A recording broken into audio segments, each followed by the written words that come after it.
I please have your attention? There's all a commotion around here. What are you talking about? Let them yap at you. It's actually very exciting. What?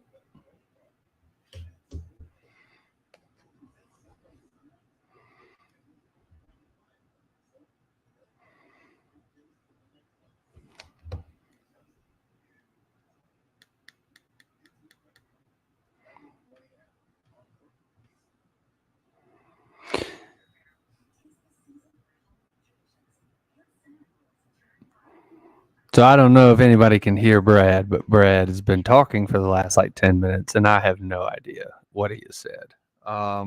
So tonight is the Big Fuss Show, and I'm John, and Brad is going to be on shortly. So we're going to fuss about all this stuff together in very brand new to the... I have to go look at what the topics were. I know that he was pushing in there, so I believe he wanted to start off the show with Harbaugh and the NCAA. For those that don't know, Jim Harbaugh has been under investigation from the NCAA because of sign stealing. He had an Secret Service, whatever it was. The guy worked in military, ex-military, ex-spy. There you go. And they were caught because they were bad at their job.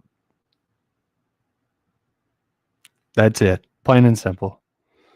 Brad, are you there? Maybe. Yeah, still can't hear you, Brad. I have no idea what you're saying. You're saying stuff, your lips are moving, but your mouth, that there ain't no voice coming out of your mouth. You ain't got anything coming from your mouth. Brad, you should probably use a different microphone. Yeah. You should throw all your equipment into the trash, buy all new equipment, record from somewhere else. On our weekly screw-ups here at College SportsCast, where we can't seem to get any sort of technical difficulties corrected, I will continue to talk, blabbering on about whatever life brings at us. Like watching Brad try to come back. But then... Okay, can you hear me now? Hey, there's voice on the other end of that mic. Okay, man. So, I don't know. I did this on Sunday by myself and didn't have an issue at all when I was by myself. Like the sound was fine. Yeah. Who was telling you at all? Who was telling you that the sound was working? I rewatched it and I had it on while I was on, so I could tell if I had sound or not. Oh. Yeah. So I don't know what's going on. It only does it when I have other people on for some reason. It can't even handle one other person? Anyways. Apparently not. I don't know. So I'm not sure. But anyways, we are College SportsCast, and we're here to do the Big Fuss Show with John Roberts. What's up? What's happening? I've been talking about nothing, so you might want to just find a way in post to cut all that. That'd be great, because I said a lot of things that I probably shouldn't have said, and things that I regret, but I probably, Whatever. All right. Okay. I'll see if I can cut all that. Just cut it all in post. All right. We weren't live at all. Nah. Live on WSBN TV channel 30. All right. And YouTube TV. Our opening hot topics. See, I can hear it clicking. Can you hear me now or no? Yeah, I hear you. You're there. Okay. Texas QB, the backup Murphy is likely to start for the injured Ewers this week. He got injured last week, and of course, their backup is a star quarterback. So, it's probably not that big of a deal. So their backup, their number 2 is not the Manning. Nope. Manning, who is a true freshman, is their third the third quarterback, and he also is a 5-star. They have 3 5-star quarterbacks. So Arch is number 3. Yep. Arch Manning is number 3 this year. Yep. He's going to redshirt. They're going to redshirt. Well, he can still Yeah, play in that's what 4 they're doing. games. He can still play in 4. Yeah, he can. And not red. You're right. He can. Yeah. Yeah. I know I'm right. Yeah. All right. So I heard you talking about this just a little bit when I was trying to come on. So there's a Michigan staffer, all right, who has bought tickets to 12 of the 13 Big Ten schools and 6 other college football playoff contenders games from around the country since 2021. Nice. Yes. So, and this guy is buying them. Did he off, purchase like, tickets third-party under an websites alias? Under an alias? So apparently this guy's been fired, by the way, from the reports that I've seen. James Bond. Yeah. But it's a little weird that he's bought 12 of the 13 other Big Ten schools. There's 14, Michigan being one of them. So he can only do 13, and this guy has bought 12 of the 13 other Big Ten schools. He didn't go to Rutgers, right? They were like, you know what? We don't need him at Rutgers. Yeah, Northwestern, somebody. Yeah. Who is the school he didn't buy one to? Because that says a lot. That says, you guys are bad. Yeah. You're right on that. Horrible. Yep. Yeah, that says a lot about the other school. That's like, we don't even have to worry about it. 6 other contenders, both of the SEC championship games the last 2 years are 2 of the 6. The 2021 championship game and the 2022 championship. This guy bought tickets for. Okay, so here's the question: Did he? Okay, Georgia never faced Michigan, did they? Because Michigan got knocked out, right? No, because Michigan hasn't won. Yeah. But what about the year before? It was Georgia versus Michigan, wasn't it? The year before? In the first round, maybe. Yeah. No. When they won, seems when like they maybe won the it was championship, Georgia who did versus they? Michigan. Yeah. And how did that turn out?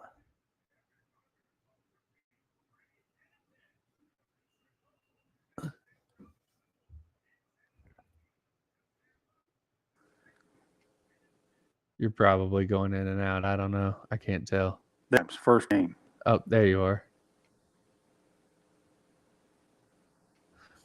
So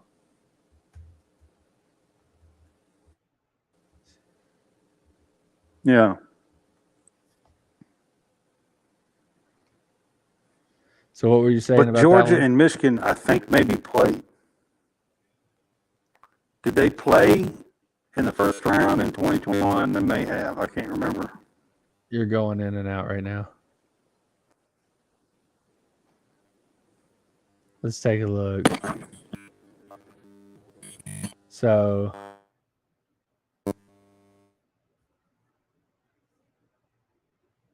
yeah, that's right. Because Alabama played Georgia, right, for the championship last time. So let's figure out if Georgia played Michigan in the first round.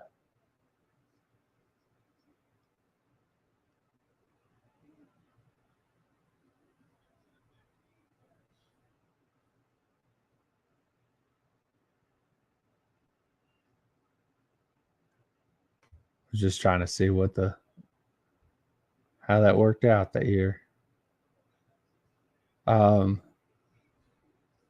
are you? Did you run off? Are you hurt? What's going on? I can't hear you, but I'm not looking at your face, so I can't tell if you're talking or not.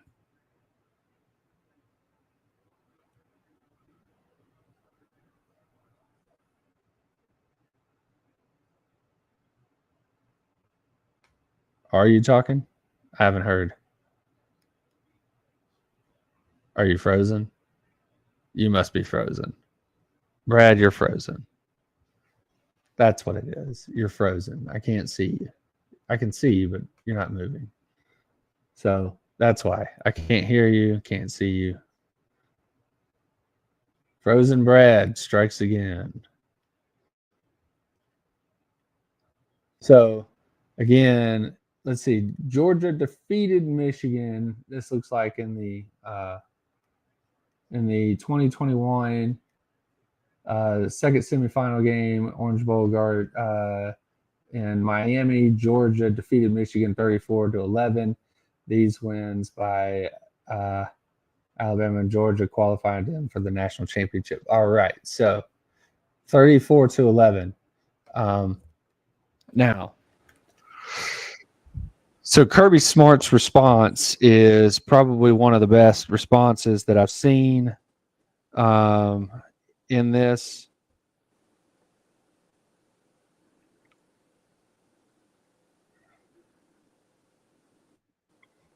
Okay, can you hear me now? I can now.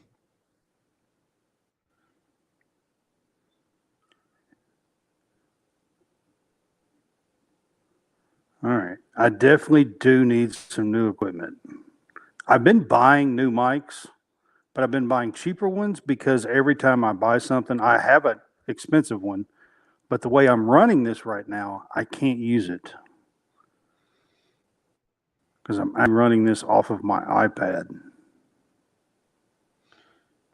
Oh, yeah. This is dumb.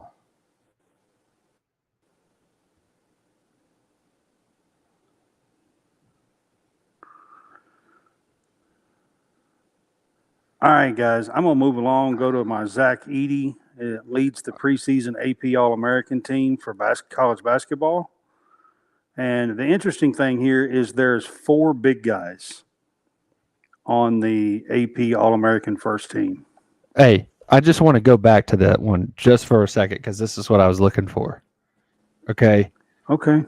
Kirby Smart was asked about if he was aware that Michigan had a guy that was out there stealing signs. Okay. Kirby responds, "There's nothing I remember about the Michigan game that makes me think that." I think they beat them pretty good, if I remember right. Yeah, it was 34-11. It was 34-11 was the total, the victory right there. And that's what was funny is that they asked Kirby, and Kirby's just like, I mean, we beat them by so much that I have no idea, man. Yeah, right. Sure, but probably not. Yeah. All right, continue on. I just wanted to bring that up. I felt like that was a poignant point. All right, John Shire, before he begins his second year as head coach of Duke, gets a 6-year extension. I think that's noteworthy. I mean, he's not even begun his second year of coaching yet,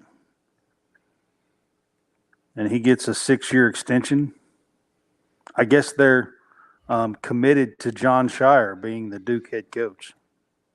I guess so. I mean, yeah.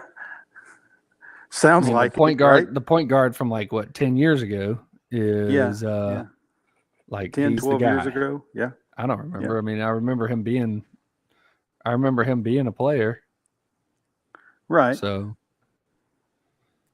I just find it a little interesting.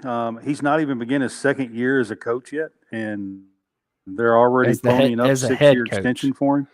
Hasn't begun his second year as a head coach. He's been in coaching. He's been in a bench coach for Duke for how many years? Well, he's been an Before? assistant coach for him for a few years. Yeah. Yeah. There you Several go. years. Yeah. But you got to start somewhere. I guess Duke is where you start your head coach career. There you go. All right, I'm going to go to our pick six, our first pick six that we're going to do, and I'm not going to play the videos because it'll cut me out probably. Oh, is yeah. top 6 SEC teams. Top 6 we haven't total? done one of these for top 6 SEC teams. Who do you got? Let's see. Top 6 SEC. Let's go Georgia, Bama. Let's see.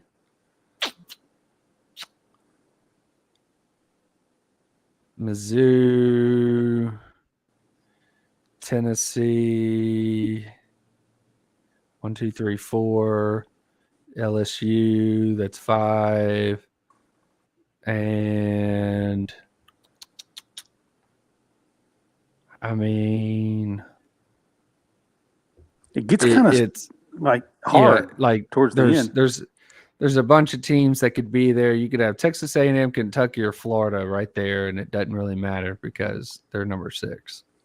So it's either Texas A&M, Kentucky, or Florida at the moment. Could change tomorrow. I'll give you that.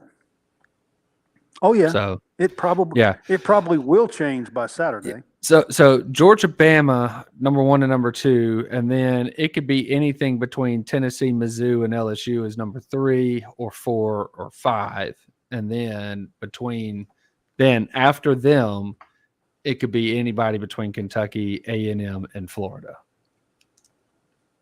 That sounds like a good list. Probably Kentucky a little over.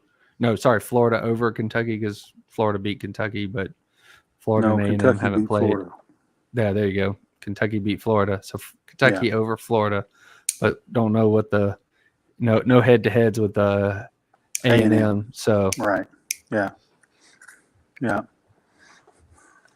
I mean that sounds right. I mean I can't throw any stones at you for that list. So let's move on to the second one. And we'll do top 6 Pac-12 teams. I feel like these are the top 2 conferences right now overall from from head to toe because they have the most good teams in them, I think. So what's your top 6 Pac-12 teams? So Washington, Oregon, I know. Is it Washington State's lost a couple of them? Is that what it was? Washington State's lost a couple. Oregon State, yeah. So Oregon State. State's just lost one. Oregon State, Utah, Washington State. Let's see, that's 1, 2, 3, 4, 5, and then the last one. I mean, you have USC. I guess maybe UCLA. We can go UCLA because USC is going downhill and going downhill fast. So they are. Which I told you a few weeks ago when they hit this murderer's row, they were going to start losing, and they have. Woohoo! Yeah, they have. And I just said defense wasn't going to cover it. Yeah. So we said that defense wasn't gonna hold up, and that was their downfall, is that they couldn't stop anybody, and so anybody with a half decent defense and a half decent offense was going to stop them, and that's what happened. So Oregon and Utah play this weekend. That's one of the biggest games of the weekend. Right. I would say right now that is for the number 2. That's for number 2. That's for number 2. That's for the number 2 spot in Pac-12. Correct. And I'm going with Oregon at the moment. Okay. I think Oregon wins it, but at the same time, I wouldn't be surprised because of the defense. If Utah wins, then I say they're in the number 2 spot. Oh no, they are. They are in the 2 spot because Oregon would have 2 losses. And right. Utah doesn't matter if they have 2 losses or not. they've beaten Oregon. They've got the head-to-head. So there you go. Because Oregon would have lost to Washington and to Utah, so they would be the number 3. And Utah would have beaten USC and Oregon. Correct. Yes. Yeah. But I don't think USC is going to really be a factor in any of this. I think the factors are going to be between Utah, Washington, and Oregon. Who beats who? Okay. I mean, that's fair. Yeah. I think it's those 3. So, and I think that right now, Washington will make it through and be in the championship game as the 1 seed. To me, I think that it will be a rematch with Oregon. As of right now, that's what I'm going with, that it's going to be a rematch with Oregon in the championship game. And again, coin flip as to who wins that one. The winner of that game, as long as they remain a 1-loss team, or 1 loss or less, will be in the college football playoff. All right. That sounds about right. If those teams have multiple losses, then it won't matter. They will not make it. And they'll pull a second team from somewhere else. Like Michigan and Ohio State playing each other. All right. So going to take a little bit of a break here and let John talk about. I'm going to pull this up on the screen. We've got some exciting news. He's actually wearing a shirt, so I'm going to let John kind of talk about this. In case you, for those that have the visual medium here, this is the Auburn 1980s baseball style shirt. If you look up Bo Jackson and Auburn baseball, does have something that's very similar. The only difference between what they're doing and what Auburn actually did is that Auburn had a orange and white stripe around the collar and orange and white stripes around the sleeve. All right. So that is but Home Field Apparel is a company that I've been, very much following for a while now, really due to various podcasts that were pushing Home Field Apparel. But I think that Connor over at Home Field Apparel has been making such a great, awesome, retro, vintage looking t-shirts. Now they have their basic shirts, and then the designs that they have come up with, they are vintage college licensed apparel. They have over 150 colleges and universities that they have signed on there. They do also several different things, giveaways, grab bags, blind draws and stuff like that. And they have bomber jackets that they just released. They have some hats, some joggers, really cool bomber jackets, hoodies, sweatshirts, stuff like that. So there's a bunch of different things that you can get from Home Field Apparel. We do have a link right now. We're still in the process of everything, so there may be more to come from us with Home Field Apparel, but we are with Home Field Apparel. This is a Home Field Apparel shirt.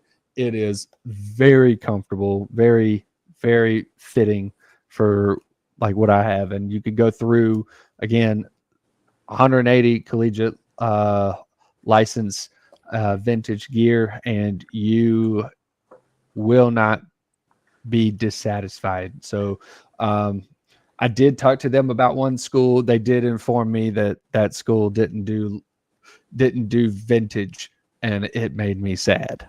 But it was not a home field problem. It was a problem with the university, and I didn't like that. But either way. But I do love Home Field Apparel, and I love all the ones out there. I'm actually probably going to be venturing out and getting things that are not just Auburn gear. So I have a bunch of Auburn gear, and I'm actually going to be looking into other different ones, like the Furman FU shirt, that purple shirt with the white FU. Yes. Yeah. Get me all of that. Arizona State, give me the devil. All right. Give me the yellow shirt with the red devil on it. Yep. I like that. Give me some Long Beach There's State. a Well, lot that's of not Long cool Beach State. vintage It's stuff. there's some California teams that I like to go look for their like the baseball. I think it's not Long Beach. It's there's another one that's over there it's a California school. Like to go look at some of those that have baseball tied to it. So I try to go get a bunch of the baseball gear. And then Tulane's got some cool looking stuff too. I do like the powder blue. So as you can see, I have a powder blue Auburn one, but Tulane's got powder blue stuff. Ole Miss has got powder blue if you're into that color. So you can definitely get into. There is definitely, if you're into retro or vintage looks, or for sports, every school's got something that looks awesome. This is a great place to go. We would appreciate it. You can find some links on my Twitter page, Brad CS Cast. I've already posted some of those links, and you can help support us and get some really damn cool retro vintage college sports gear. So we'd appreciate it, guys. All right, man. We're going to move on to our no-fly zone. Go for it. And my first no-fly zone, John, is, does the NCAA have it out for Jim Harbaugh? I mean, look, he's just an easy target, okay? He's real easy, and he doesn't really shy away from it. He likes the controversy. He wants to go head on with anybody. It doesn't really matter. He wants to buy a burger for anybody. He'll buy a burger for whoever he damn well pleases, okay? It's burger and milk, and he'll go wear his khakis, go spend the night in some person's house, whatever he's got to do. He's buying the cream cheese for the bagel? That's right. He's buying the cream cheese for the bagel, and you could go after him all you want. So he went for sign stealing this time. And, just the thing about it is, War Dad got caught. Okay. War Dad got caught at playing war games. Okay. And that's really it. War Dad got caught playing war games, and the whole point of this is don't get caught. Yeah, but I don't think Harbaugh hides from it. No, he doesn't. Yeah. But if you want to not, it's of course. I think he's just doing it just for S's and G's apparently, but still. He's like, I'm gonna. That guy, he's got that right there. They're throwing the bomb. Everybody wave, bomb, bomb, bomb, bomb, bomb, bomb. That's it. It's the bomb. Back up, bomb, bomb, bomb. Yeah. Yeah, I agree. There's a part of me that says that they do have it out for Harbaugh, but at the same time, I think Harbaugh just doesn't give a shit. Yes, the answer is yes to both of those. Correct. Yeah, absolutely. That's what I think.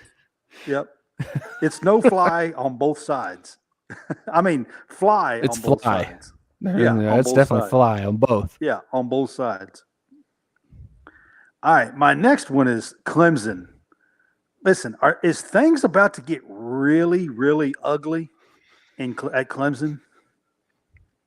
Yes. Are they on the verge of something really ugly there? They're on the verge of, let's see, how do we put this? Waking up to reality. They are going to NC State, and they are down a wide receiver and a defensive back this week, heading to NC State. Is things about to get really ugly at Clemson? They are. And, Brad, you're doing that little mic cutting in and out thing. But, yes, they are about to get really ugly. They just refuse. Dabo refuses to go through the portal. He refuses to support NIL. So eventually he's not going to get the top tier recruits. He'll get good recruits. They'll be solid, but they're not going to be elite. They're not going to be the elite team that they have been for several years. You're not going to have those generational quarterbacks like Deshaun Watson and and the kid from Cartersville, Georgia. Why am I going blank on the kid's name?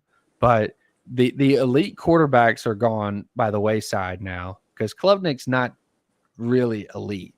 All right, so he was a 5-star. But what has he done? I'm just saying, he was a 5-star kid. Great. You know who else was a 5-star? Probably some Joe Schmo at Bama that stunk. You know, I'm I just don't know. saying. Ty Simpson. Is he a 5-star or is he 4? He might have been a 5. He was a 5 or a 4. Okay, so then he played against USF, and what did they do in that game? Nothing. What did UAB do against them with a bunch of not 5-star athletes? They put up a bunch of points against them. So sometimes it doesn't matter. Sometimes it does. Sometimes it doesn't. I mean, Dabo was talking about maybe they needed to lose some to get the bandwagon fans off, and then they go out and lose to Miami. I mean, it looks really ugly in Clemson right now. Yes, the answer is we should lose some right now. We should get out there. My goal is to lose. No, I swear that's what he said. The goal isn't ever to lose. All right, it's not. The goal is to get better every time. Now, obviously, the ultimate goal is to win and to win it all, but if you're coming at it, and let's just say we're going to do it from Dabo or from the Nick Saban because it's the process, right? The process is the goal. The goal is to perfect the process. And if you perfect the process, then if you're doing your job and the guy next to you is doing their job and you've got all 11 of you doing your job the way you're supposed to be doing it, then the end result should be a win. Ultimately, that's what it is. Well, in all 3 phases, yes. Well, like I said, the 11 people, the other 10 people that are on the field with you, if they're doing their job, and then when you have the other 2 phases of the game out there, and those 11 are doing their job, then yes, you should ultimately win the game if everything is gone according to what he's saying. So yeah. I mean, that's the end result will be that. But anyway, what I was explaining when you left was that they're going to wake up. Clemson's going to wake up. If Dabo continues to refuse to recruit the portal and refuse to make some changes to go for NIL, all right, they're not going to get the elite players. They're not going to go get all the elite. They'll be solid because he can coach up, 3 and 4 star players. That's what he'll have. He'll have a bunch of 3s and a bunch of 4s, and he'll coach them up, and they'll win 8, 9, 10 games. All right. They will be Auburn because that's what it is. Clemson is Auburn with a lake. And that's what they'll be. They'll be Auburn when Auburn was rolling.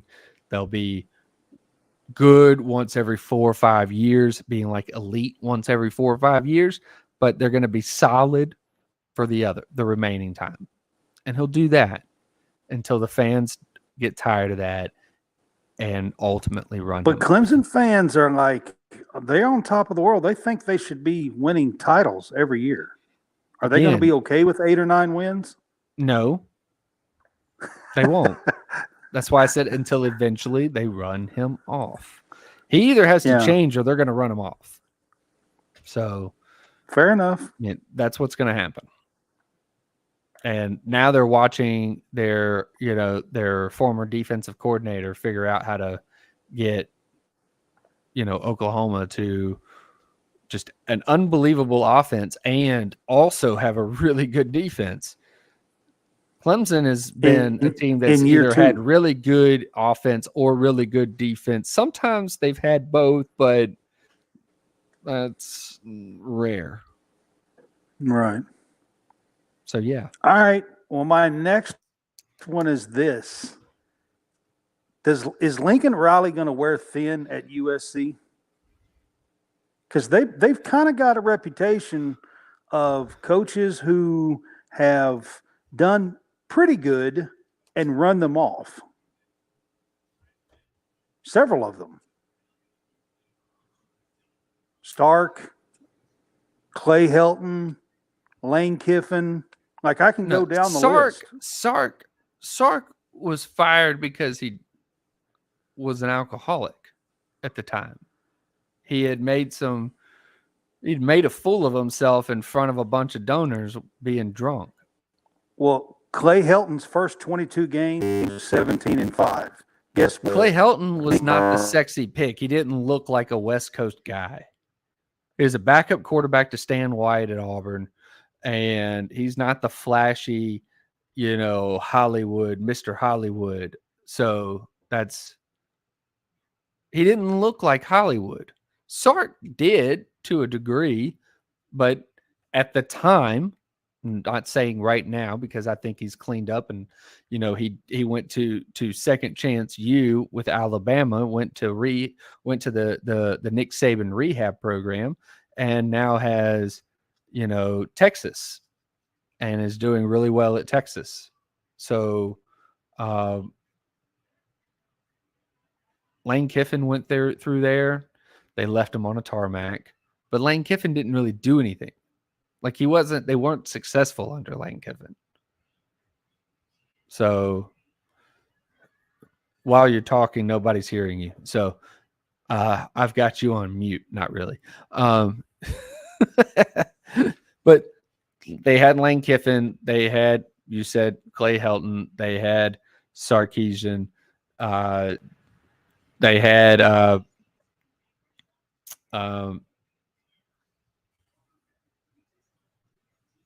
what's his name up there with the Seattle Seahawks. But I mean, like I said, those teams are flashy.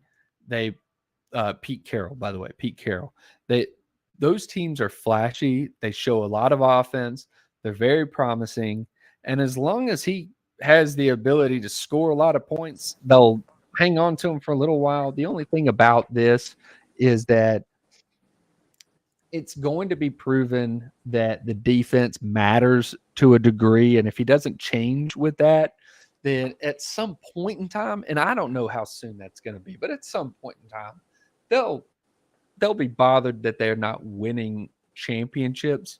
But I mean, let's face it, it's Southern California. And again, there are more things to do in Southern California than go see USC football. But I'm telling you, they have a track record of cutting people short. They just do. I think that this will last for a little bit longer.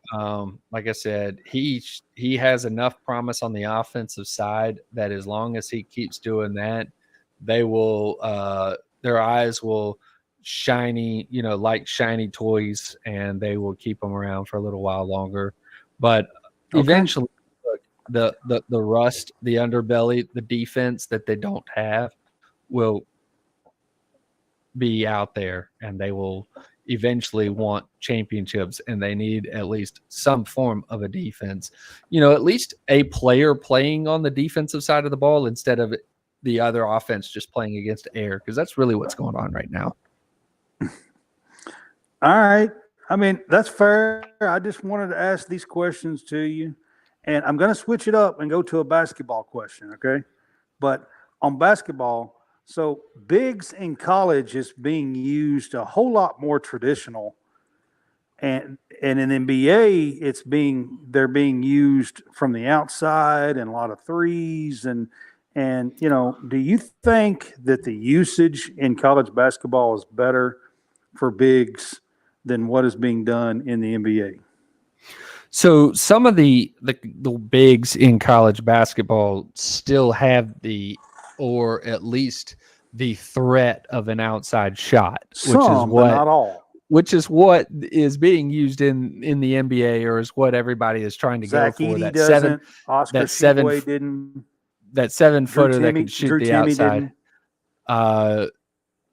Who was it that went through Auburn? The shot blocker. I mean, he had an outside shot. That's what he was trying to do. What North Carolina was not allowing him to do, but then what Bruce Pearl promised he could do, and he did. He got a couple of shots off per game from the outside. He is now more of a traditional NBA big, but he does have somewhat of an outside game. Smith has an outside shot. He was 6'. I knew you would go to this with this 6'8", talk, but there are but bunch at the same of time, bigs they're not who really bigs are because not they're not the bigs. You know, they're tall with an outside shot, but I But mean, Zach Timmy Edey's was not doing that. He was the player of the year. Oscar Tshiebwe was the player of the year before that. He's and not he was doing a huge, that. huge rebounder. Yes, and like I said, you've got the two guys that played at Auburn that were more shot. Well, one was more of a shot blocker. One was more of a, an outside shot type guy. So, I mean, The bigs being played in college is way more traditional. yeah, than I what mean, is I would being say done it's in probably NBA. closer to being, yes, it's more traditional than it is in the NBA. Yes, because I mean, I guess nobody plays defense in the NBA. I don't know. I think it's defense is more. I actually think that the bigs are actually being hurt in the NBA. Like it's kind of like the running back in the NFL. Like, the running I mean, it backs are is more going to the physical. It's wayside. physical. There's And I think that the it bigs takes in a the toll on the NBA body. is going by the wayside. Yeah, it takes a toll on the body. So, I mean, if I had to compare it to anything, I would compare it to the running backs in the NFL. right. So those are ones like you can get bigs in the second, third round as opposed to trying to get them in the first round, right? Because that's what the running backs are going, right? You go get them late. You don't necessarily have to get them up front. They don't have to be the first pick in the draft. They're not going to be. You might get one or two in the first round, but I mean that's the elite of elite. Everybody else, I mean, eventually they're all the same. So why waste your pick in the first round when you can get them, or why waste a lottery pick on one when you can go and get one that's just as good in the later rounds? I mean, that's how the running backs are viewed right now. So, right. But I kind of like the way the bigs are being used in college basketball. I mean, right now. I mean, it's a whole lot more traditional. I'm not saying that some bigs don't go out and shoot threes, because some bigs do go out and shoot threes. That's true. Even in college basketball. I'm not saying that they don't, but there are some. I mean, you take Zach Edey, he don't move 6'8" feet ever. Yeah, there's not really a reason for him to do that. So, but you watch pro ball, and there's no big 6'8" over all the time. No, because I mean, even you get Kevin Durant, who's been shooting threes since college, and he's what, 6'11"? Yeah, right at 7 foot. Yeah. Yeah, and he's been shooting. He's been out all those years. He was more of a mid-range shooter. Dirk was. He did a lot of step played back. On the outside. He didn't play in the middle, and he was 7 foot. Yeah, that's true. Yeah. Okay, I'm gonna go back to football.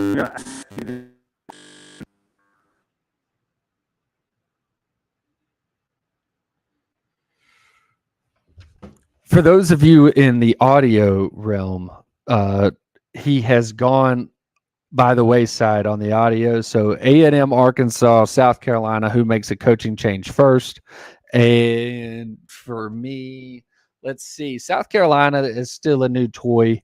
Arkansas, that's the one that could be done first. Arkansas or A&M, because A&M still has the ability to be like 6-6 or 7-5, and there's no way that in year 6 of Jimbo Fisher that you can accept that, especially year 3 after the greatest class ever. Year 3, could you allow them, those that stuck around, to go 7-5? Arkansas is going to be the funny one, because that's the one where, like, he never was a head coach before. He was an offensive line coach, became a head coach. He's very much endearing himself to the fan base, but the team's just not performing. So, I mean, everybody loves the Arkansas head coach, but he could be the first one to go. It's really, to me, I think it's between him and between Jimbo Fisher, because if they end at 7-5 or 6-6 in College Station, I mean, I just don't see them being like the fan base thinking that he's a good coach and we should keep him. They're going to pay him all that money. Didn't they go 5-7 last year? They did, but I think that okay, so he's year 6, right? I explained this. He's year 6, and it's year 3 of the greatest recruiting class ever, right? They're on their 3rd year, and if they're still going 7-5, it's a problem. So, but Arkansas's looked bad. They've lost 6 in a row. I told you, I said it's between him and Fisher being the guy, and I just, he's such an endearing figure to the fan base and to college football as a whole that one's going to be one that tugs at your heartstrings. To actually this week, John, South Carolina and Texas A&M play each other. They're 2-5. South Carolina's 2-5. If South Carolina wins, then, I mean, they shouldn't allow Jimbo Fisher back on the bus. Okay. What are they, 4-3? Is that what Texas A&M is? Let's see. They've lost to Bama, they lost to Miami, and they lost – who else did they lose to? Did they lose to anybody else? They lost to Bama, Tennessee. Miami, and Tennessee. Bama, Miami, and Tennessee. So, yes, they've lost 3 games. And they have the ability to lose to LSU. They have the ability to lose to – don't they play Georgia in the regular season? No, I don't think Georgia plays them. Are we sure? I don't think so, but it's possible. Let's look up Texas A&M's.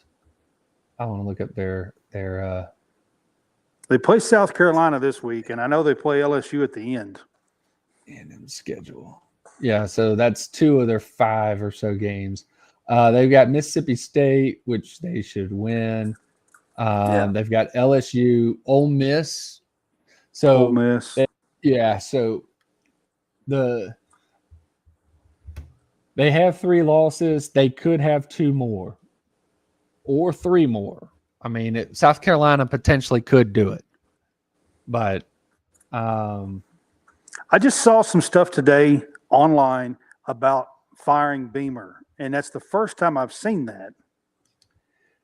And so I thought I'd throw that out there. I don't know about firing Beamer right now. I mean, maybe after next year, the year after, if you just have if nothing is moving forward and there's dissension among the players, but I just don't know about firing Beamer right yet. But I definitely would be looking at the other 2. And like I said, one is endearing to the fan base, and the other one, it's more of just, can you part ways with your pocketbook? One tugs at your heartstrings, one tugs at your wallet. Who cuts bait first? I got you. So, all right, guys, we're coming to the end, the final buzzer. I'm going to just talk about college basketball real quick, guys. It begins in 2 weeks. So, the polls have come out. Excited about college basketball starting.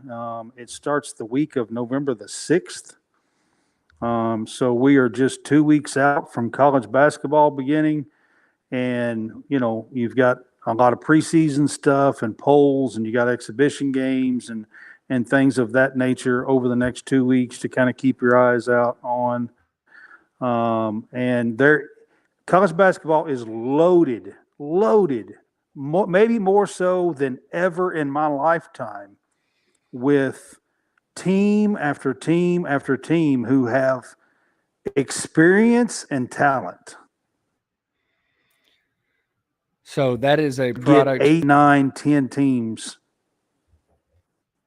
That is a product of NIL and COVID. COVID has a big because you got the extra year. You got all the extra years for the mid range talent people, the ones that were like not good enough really to go up, but want to be able to hold on to as much experience as they possibly can. That really and typically, John, is the NIL has allowed people to stick around for a little bit longer, where they're not necessarily wanting to jump ship to the NBA or bypass college altogether and go to the G League right out of high school. So you're now being able to go and showcase your talents on TV with, ESPN and Fox and CBS on national television for basketball, and be able to get all the exposure you need and get paid because of NIL. So it's just it's gotten a lot better for those, for basketball. Baseball, very much the same way. And then football, you have to be in school for 3 years. Mainly, it's going to be a safety issue. They're not going to allow you to go to the NFL because they'll kill you. So, you should expect baseball and basketball to have a lot better, lot deeper talent, deeper rosters, spread out, and more parity across the board. So I think that's, speaking of parity, I'm going to jump in here real quick. So I think there's literally 30 to 40 teams who could possibly make a run to the Elite Eight. I thought you were about to talk about like SEC basketball. shorts, like somebody that was parody of a situation. But there's so many teams across the landscape of college basketball right now that could make a legitimate run, if everything goes right and they gel together, to the Elite Eight. Yes, and like I said, I think that's. Give y'all an example. I think that's a FAU, Florida Atlantic has five starters returning from a Final Four team. When's the last time that happened? So you're telling me that everybody that started the game last year is going to be playing this year? Is back. So it's not just like, hey, we got five starters. It's like no, we have the entire roster that's back. The starters. Now, yes, their starters, their entire roster of starters is back. And they're ranked 10th. Not 1 or 2 or 3. They're ranked 10th in the country. Well, that should tell you a lot. When's the last time that college basketball even had a team that was a Final Four team have all 5 starters back? That's probably rare, because for the most part, I think that when you go into the Final Four, you probably have lottery picks on your team. They're gone. Yeah. And that means it's probably been 30 years that means or more. -1 is not 5, right? So then that means, you're going to lose 1, 2, 3 guys. If your team makes a Final Four, I mean, you're almost guaranteed to have a lottery pick or 2 or 3, depending on your team, and you're not going to return all 5 starters. Again, NIL has allowed for parity and for just depth of rosters in the college basketball, and what you'll find later as we talk about college baseball coming into February. We will talk about college baseball, and we will pretty much probably discuss a lot of this again. Same thing. Yeah. Yes, a lot of the same thing. It's just amazing to me that they are ranked 10th, not 1 or 2 or 3, but 10th. Right. After returning 5 starters. So, that's how many good teams there is in college basketball. And I'm pretty excited about it. And we just wanted to bring that up. We're about to end the show, guys. Our next show is going to be Thursday night on the 26th at 8 o'clock. That's going to be our Game Day Pick'em show for Week 9. I'll have Hammonds back with me that night. So join us for that. We'll pick 10 or 12 of the best games this week and do DraftKings Sportsbook with the spreads and pick games with the spreads for you guys and have a little fun doing that. I'm leading for the season. This week yet, but on Thursday night, I'm leading for the season though. On all our picks. I've been keeping track this year, John. Gotcha. So, yeah. I haven't picked once. So, or maybe I picked the first week. We're having a little fun with it. And guys, check us out on Home Field Apparel. Check out all that stuff, man. Great to, as College SportsCast, to be able to offer to you guys a full line of team after team after team, of vintage, really cool retro apparel. So check them out. We appreciate them coming on board with us. And we will see you guys on Thursday for our Game Day Pick'em. Peace. John, it's been fun. This has been our Week 9, The Big Fuss Show.